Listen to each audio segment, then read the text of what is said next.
Hello again. So here we are in the final of the 6-part series on how to write, illustrate and publish your very own children's storybook. By now you should have 2 files in your computer, one which is the content file and the other which is your cover file.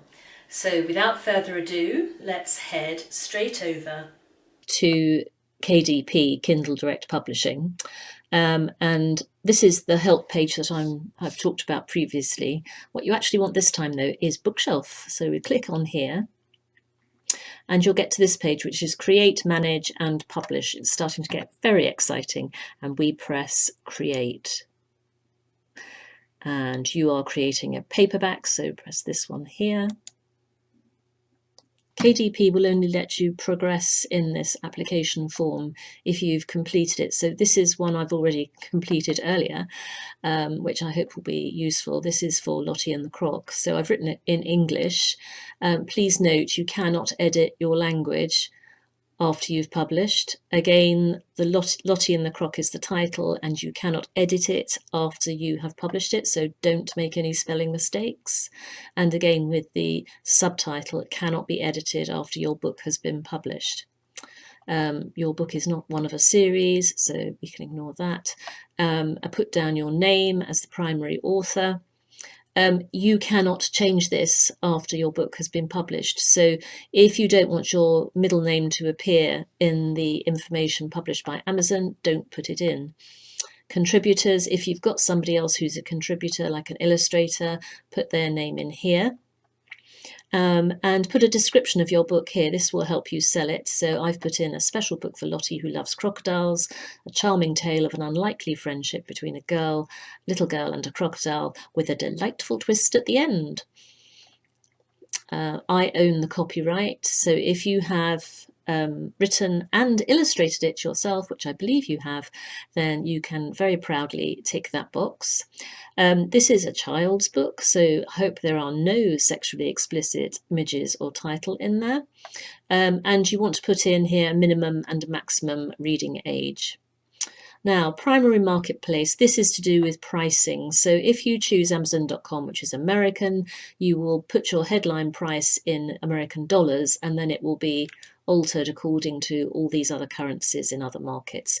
If I put in Amazon.co.uk, for example, as my primary marketplace, then my price would go in pounds sterling, and then that would be converted to all of these other currencies. Edit categories. So you can put in up to 3 different categories, and I suggest you put in the total amount that you can put in, because these tie up your book with what people are searching for. So the more categories you put in here gives your book more chances of being found.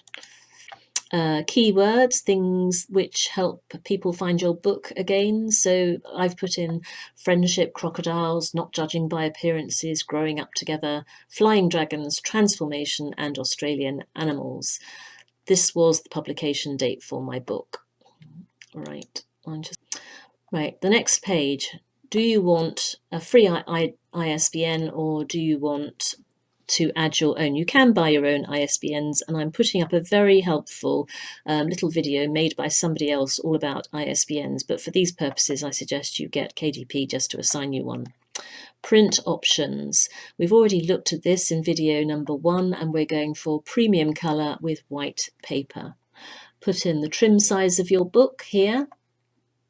Oh, and please note you can't change the interior and paper type after your book's been published, and you cannot change your trim size either. Bleed. This is, do your pictures go to the edge of the paper or not? If they do, then you have bleed. If they don't, then you have no bleed. Paperback cover finish. The default on this form is to make it matte. I wouldn't, because I've ordered matte finish books before, and whenever I've received them, I've always had 1 or 2 in the batch which have greasy fingerprints on them. So if you order, I have found glossy covers, you don't get that problem. And then here is where you upload your manuscript, which we've already established, on your computer. So you upload your manuscript, and here is where you upload your cover. Both of these are print ready PDF. And this is a new question which they've started putting in, which is, have you got AI generated content in your book? I was happy to say no, because I wrote the book entirely myself and I created all of my own illustrations. If you have used AI, put yes. Do not lie to Amazon KDP. It is very unwise. Then you can launch your previewer, which I suggest you do, and it won't let you go any further until you have checked it and said you've checked it and said you're happy with it. This is to make sure that all of the pictures are within that red frame that we looked at previously. So you can do that, and then going to the next page, you want all territories. Your primary marketplace, again, this is to do with pricing. So is it Amazon.com, or for me, Amazon.co.uk. I priced it in Amazon.com. So I priced it at $9.99 American dollars, which gives these conversions in all these other currencies.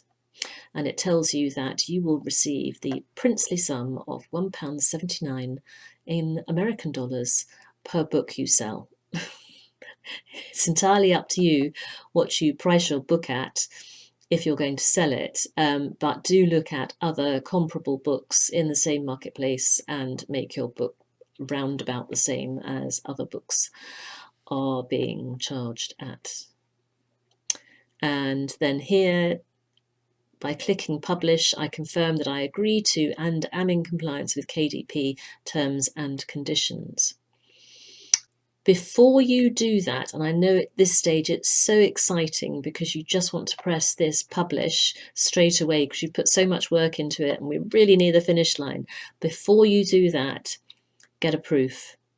This is a proof I bought. Yes, you do have to buy them, only at cost though, for a previous book which I wrote. What's the point of a proof? A proof is obviously you read it through. It's really nice to have the actual book in your hand, so you get a really good idea of what it's going to look like. But more particularly, it gives you the opportunity to really read it through and check everything is where you want it to be and that all of the grammar and punctuation is correct. Now, there are two ways of doing this. The first is you do it yourself.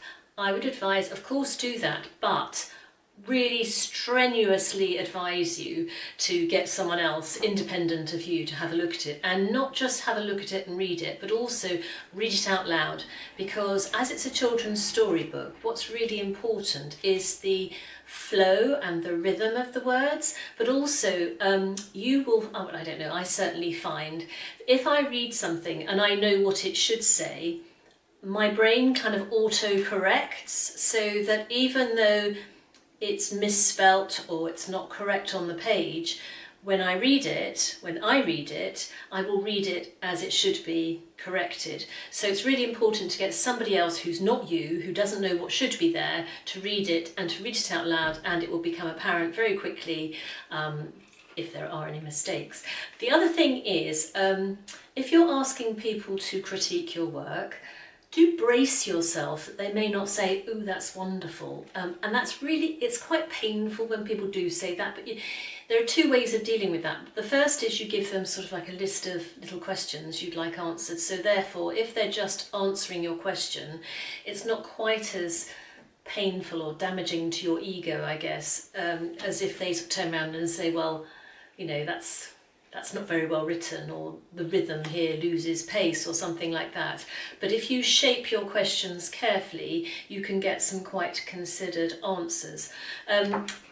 Or alternatively, you could actually coach them as to how you would like your answers, on the basis that you're a bit of a fragile ego, so therefore please take what's called the sandwich approach, which is say something constructive, make your criticism, and finish with something constructive. So the bit in the middle is the sort of that hurts a bit, and the bit either side are sort of, yes, that's, you know, well done, you've written a book, if that's all people can muster. So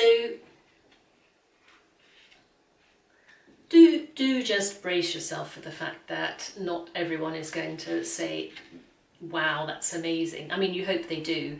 And if they do, then ask them if you can use their quote on the back of your book here actually on this book, I had some lovely quotes. That was this one which I wrote, where two of my beta readers, one of them I'll just read, she said, "What a really interesting read," and the other one said, "I can't tell you how much I enjoyed reading it," blah, blah, blah. And that sort of thing just adds credibility to your book, which is really lovely.